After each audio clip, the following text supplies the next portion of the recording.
Hello, good morning. This is Dr. Iftikhar Ahmed Ansari from Department of Political Science, Legal Muslim University. And today I'm going to talk about approaches to political science. And in that, the contemporary approach will be the focus of my presentation today.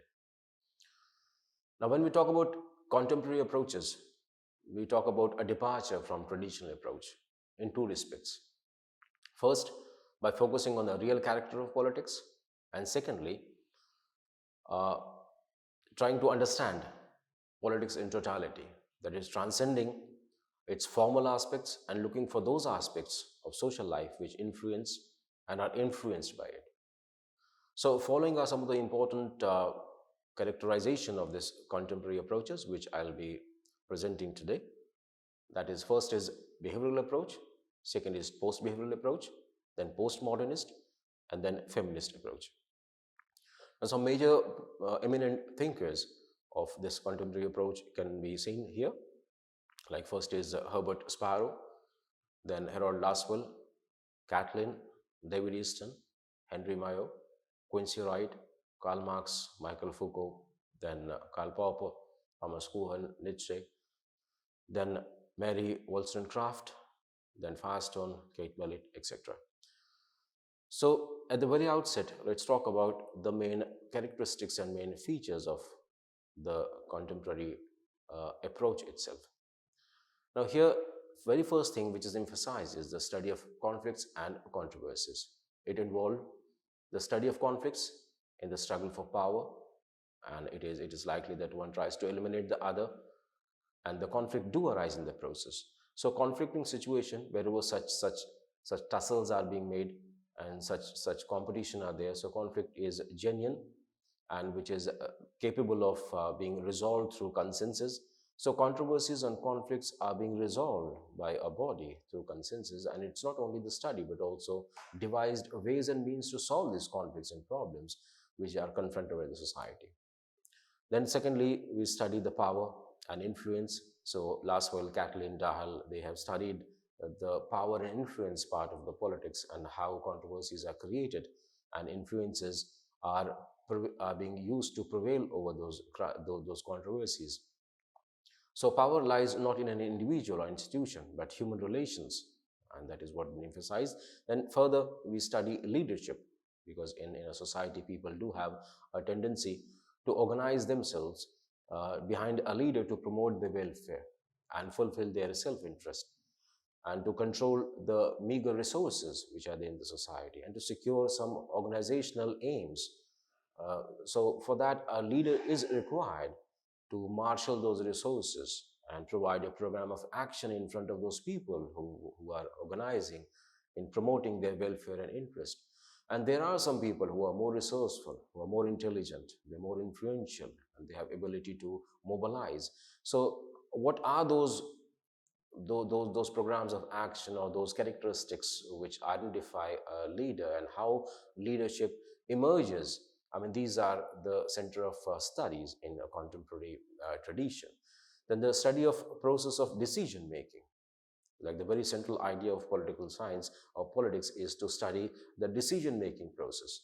So all options are being investigated, all options are taken in, factored in, and the resources are considered, and then decisions are made on the basis of what is available. So such process of making decision making is being understood here. So William A. Welch, he talks about the another factor, that is the study of authoritative allocation of values, and David Easton as well, he talks about allocation of values. So allocation of values, how these values which are in short supply, and how authoritatively it's allocated among the people, and why should people follow that authority? I mean, what are the compulsions that they have? So all these things are the influences and then their allocation. This is the center of study in contemporary approach. So the study of consensus and cooperation is also the part of it. So according to Wasby, while debate on conflict, cleavage, and dissensions are frequently associated with politics, but then concentration on these aspects alone, we'll be looking at the politics from only one side. There is another side that is of consensus and cooperation, and that is also the part of contemporary approach to investigate. Then the study of political behavior. Now, in view of the behavioralist or the realist, is that there is a shift in the focus of political theory from abstract items to the political reality. So it studies human behavior, which has an influence on the election process in a democratic system and political events. It includes study of political activities which engage the attention and energy of the people.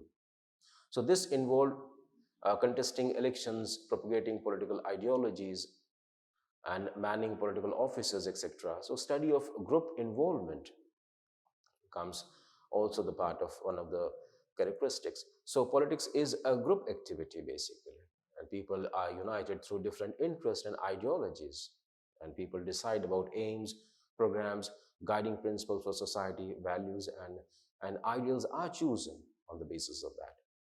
So the very first approach that we are going to study in contemporary approaches category is a behavioral approach. Now, what is behavioral approach? Now, behavioral approach laid great emphasis on the informal processes of politics and less on the political institutions in isolation. And it insisted on exploring facts and evidence for understanding human nature and its manifestation in human behavior. Now, its message was that the political process could be understood only by analyzing as to how people actually behaved in a political situation, not merely by speculating on how things they should be or how should they behave. It stood for the shift of focus of the study of politics from formalism, that is normative orientation, to the legalistic and philosophical school of political behavior, that is the behavior of actual actors in the political field, such as power holders, power seekers, as well as voters. So it developed into a set of orientations, procedures, and methods of analysis. In practice, behavioralism embraces all that lends a scientific character to the modern political science. Now, it has basically 8 founding intellectual tenets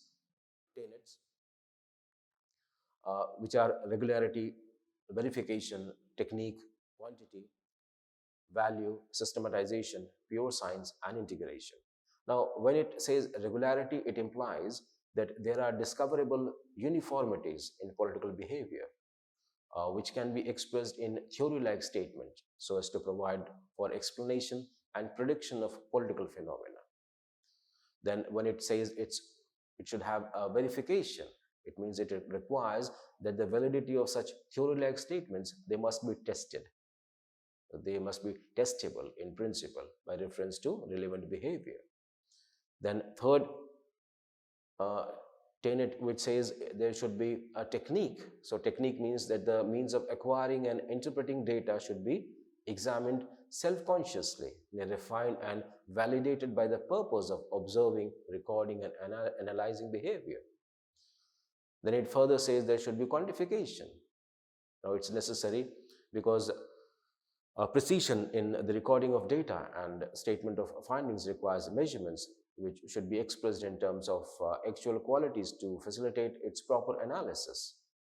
Then it says values. So behavioralists draw a clear distinction between ethical evaluation and empirical explanation, so which are concerned with values and facts respectively. So they insist on objective scientific inquiry, and they say the study has to be value free or value neutral. Then further they say there should be systematization. Now systematization stands for establishing close relationship between theory and research, because research which is untutored by theory may prove trivial, while theory which is unsupported by data may turn out to be futile. So every statement uh, need to be investigated on the basis of facts. Then they say it should be a pure science. Now, it holds that the understanding and explanation of political behavior is essential to utilize political knowledge in the solution of urgent practical problems of society. So, behavioralism came to accord primacy to high degree of reliability in relation to the high degree of generality. So, it therefore focuses on questions that could be answered reliably on the basis of methods available. As Vernon van Dijk, he aptly illustrates by saying that the student who takes a behavioral approach is not likely to ask a broad and very vague question like what caused the decline or the fall of the Roman Empire, nor it is likely to focus on ideologies and constitutions of laws or upon the organizational structure of institution. In short, behavioralism focuses on micro level situations rather than attempting a macro level generalization. Then another important principle of behavioral approach is integration. Now, integration signifies that political science need to integrate with other allied sciences in order to evolve a comprehensive view of human affairs to strengthen its validity and the generalization of its results. Now, another approach of contemporary category is post-behavioralism. Now, this behavioralism and its approach by mid-1960s, it started facing a kind of a challenge. And post-behavioralism, by the end of 1960s, even the exponent of behavioralism themselves, they realized that the strict adherence to the pure science, it was responsible for its failure to attend to some of the pressing issues of their own period. And that was the reason why in 1969, David Easton himself, in his presidential address to the American Political Science Association, announced a new revolution in political science, and he called that revolution a post-behavioral revolution. Now, this post-behavioralism, it represented a shift of focus from strict methodological issues to a greater concern with public responsibility of the discipline and with political problems. So the relevance and action were the twin slogans of the post-behavioralism. It represented no complete departure from behavioralism, rather it stood for consolidating its gains and applying them to the problem solving and crisis management.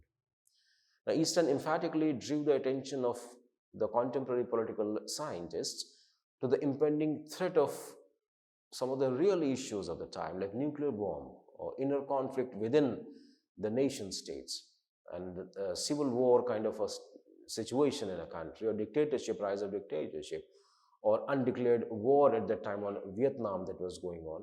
So which was disturbing the moral consciousness of the world. I mean, the world over, it was disturbing. So he lamented that the behavioral political scientists were taking refuge in their own ivory towers, seeking to perfect their methodology itself without concerning themselves with the realities of the world, as if there was no realities at all to be connected. So emphasizing the intellectual historical role of protecting the human values of civilization, David Easton warned that if they failed to play this role, they would be reduced to mere technicians and mechanics of a kind who is tinkering with society. So accordingly, post-behavioralism seeks to reintroduce a concern for values in the behavioral approach itself. So in the contemporary social sciences, the behavioral approach has shown increasing concern with solving the prevailing problems of society. Now, in this way, it has largely absorbed the post-behavioral orientation within its scope.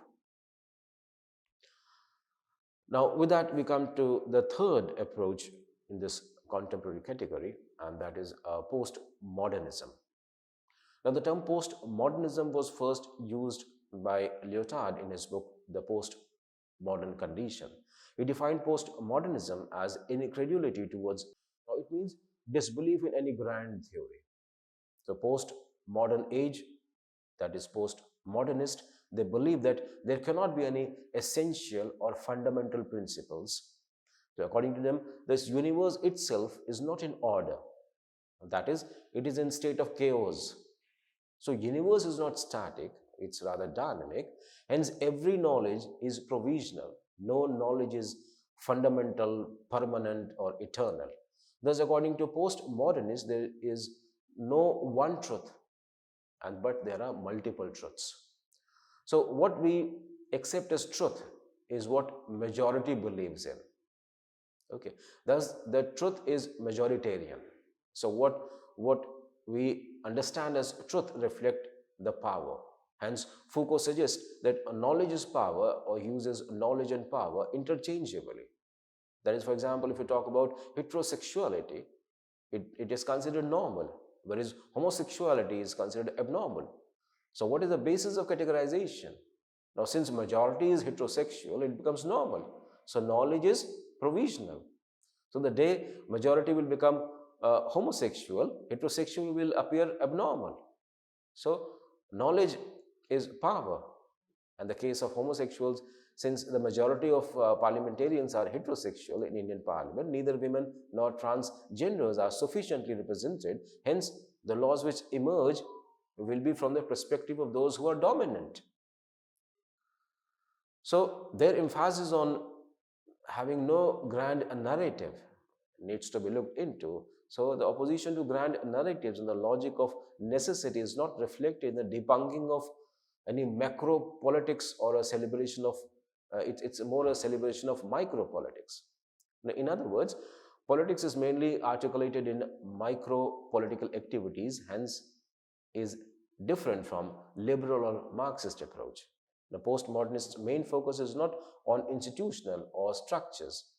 The major focus is the major foci are media, military training, intersubjective relationships, etc. So the key targets of micropolitics include bodily effect, social tempers, political moods, and cultural sensibilities. Now, this also explains how politics get redefined in terms of somatic and affective dimensions. Now, the post-modern approach, therefore, engages with changing the micro-political settings so as to alter the macro-political possibilities. And power, if we talk about, so postmodernist approach to political theory also deals with power differently. While liberals, they perceive power as located in the state, Marxists see power as primarily flowing from the class politics. The postmodernist writers convey that power is not located in any identifiable center. They say it is diffused and pervasive. So power is capillary in nature. Now, Foucault's distinction between judicial power, that is the power embodied in the state and its institutions, and the biopower is worth discussion. Now, in his work, Discipline and Punishment, Foucault points to biopower as disciplining and normalizing, unlike the judicial power, which regulates. So, postmodern approach therefore locates power not only in institutions and the sovereign, but in everyday practice that constitute and normalize subjectivity. Interestingly, the subject is constituted by power relations. The very same power relations also offers room for resistance to those norms that constitute that power itself in the first place. Now, further, if you see, this postmodernist, they talk about collectivist and fixed denial. Like the open-ended nature of category has been perceived as challenge to collective politics. Also, due to commitment to anti-foundationalism and anti-essentialism. Now, anti-foundationalism, we talk about, is explained by Seidman as rejection of a ahistoric or ahistorical Archimedean standpoint to claim or critique knowledge. When the scientific basis of knowledge or having a one knowledge kind of a thing is being criticized. In other words, postmodernism rejects the idea of a priori, that is a previous or pre-existing category of or self, that is the center of knowledge and politics. So postmodern writers are divided on the architecture of collectivist politics in the light of this anti-foundationalism and anti-essentialism. Now, Derrida's deconstruction of binaries and Rorty's dismantling of subject-object dualism in knowledge are some of the examples. Now, modernism also is against the fixed essence of many categories. Thus, they do not believe in pre-existing categories like class, women, even humans.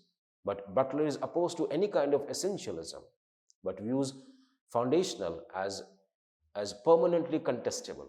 Now, Spivak, he makes a case for strategic essentialism. So, essentialism only for the strategic reasons and purposes. Yet another postmodernist, William Connolly, he speaks of politics in the nature of rhizomatic structures. wherein the social life is constituted by multiple minorities with divergent modes of traditions and ontologies. They come to target for pragmatic purpose. And then further, Jane Bennett explains rhizomatic politics as saying like it does not have its regulative ideal or a general consensus. They say it is inspired rather by the vision of a mobile constellation whose members support common policies, but not necessarily all the same for the same reasons, who attempt to render themselves more open to responsible engagement with alternative faiths or alternative sensualities or general practices or ethnicity and so on. So, after postmodernist, we come to the next approach in contemporary times, that is feminism or feminist approach. Now, feminism stands for the concern with the status and role of women in society in relation to man. It holds that women have suffered and are still suffering injustice because of their sex. Hence, it seeks effective measure for the redressal of that injustice. In short, it implies a voice of protest against the inferior status accorded to women in society, which is the product of the, the institution of patriarchy prevalent in society and not based on reason. So early feminist or feminism emerged in the wake of enlightenment, which sought to enlarge the scope of rights of man so as to include equal right to women therein. In Britain, free-thinking women like Mary Wollstonecraft and Harriet Taylor made a fervent appeal for equal rights of women. Later, John Stuart Mill also joined with his essay on subjection of women. He argued that women were by no means less talented than men and hence deserved equal rights with men. So, feminist approach can be understood by drawing a distinction between sex and gender. What they mean by sex and what is gender. So, if we try to differentiate the sex and gender, we find the sex is limited to biological differences such as reproductive function and secondary characteristics such as body hair or breast development. But the term gender refers to cultural idea that construct images and expectation of both male and female separately. So in social science and literary criticism, the term gender is used to indicate differences in social status of man and women, particularly to refer to the fact that women are placed in a lower status in relation to their intrinsic worth. So feminist thought focuses on a gender perspective that calls for cultural transformation of society. It implies the right ordering of status of women in relation to men in social and political life. Now, there are cultural features to understand what feminism basically focuses on. So, culture usually refers to certain distinctive features or different groups. However, some typical attitudes towards gender can be found throughout the civilized world, and these attitudes tend to divide male and female personal traits and behavioral tendencies into two opposite patterns. Now, these patterns may be described as masculinity and femininity, or feminine kind, respectively. So, relative dominance of man and relative submission of women represent almost universal cultural trait, which are not directly based on biological differences. Now, broadly speaking, these are the product of the social organization based on patriarchy and its institutions, that the division of labor in the family and the competitive and exploitative character of the capitalism. Now, from this perspective, the concept of masculinity and femininity serves as instrument of social control that reinforces male dominance. So there is a distinction between natural inequality and conventional inequality. Natural inequality describes the inequality of age or health or beauty or physical intellectual capacities of different people which were created by nature. Now these inequalities are largely unalterable. On the other hand, conventional inequalities represent disparities of wealth, prestige, and power and among different individuals. Now these inequalities are the product of our social arrangement. So feminist approach in contemporary times, it seeks to undertake a critical examination of these inequalities from the point of view of the society itself, and from the point of view of justice, if we talk about, and reduce them by altering social arrangements. In other words, these inequalities, which are cultural traits, are questioned and they are removed wherever they are found, and they are found to be objectionable. So, feminism or feminist theory or approach implies the advocacy of equal rights for women and men, accompanied by commitment to improve the position of women in society. Now, it seeks restoration of justice for women who remain deprived of equal status and opportunity vis-a-vis man. So, feminist theory urged that women's situation and inequalities between men and women should be treated as central political issue, and they focus on the causes and remedies of women inequality, subordination, and oppression. Now, there are streams of feminism. To understand clearly the approach itself, we need to factor in and understand the streams. So there are three streams basically: the liberal feminism, radical feminism, and socialist feminism. Now, liberal feminism, it insists on absolute equality of opportunity for men and women in all walks of life and complete removal of gender-based discrimination in society. Now, its program include equal pay for equal work, abortion laws reform, increasing representation of women in parliament, bureaucracy, dignified profession, etc. Now, this is the most popular stream of feminist movement, but is not considered to be very influential. Then another is the radical feminism. Now, its chief spokesperson, Firestone, in her celebrated work, The Dialectic of Sex, argued that women's subordination could not be based on class division or domination, but biological.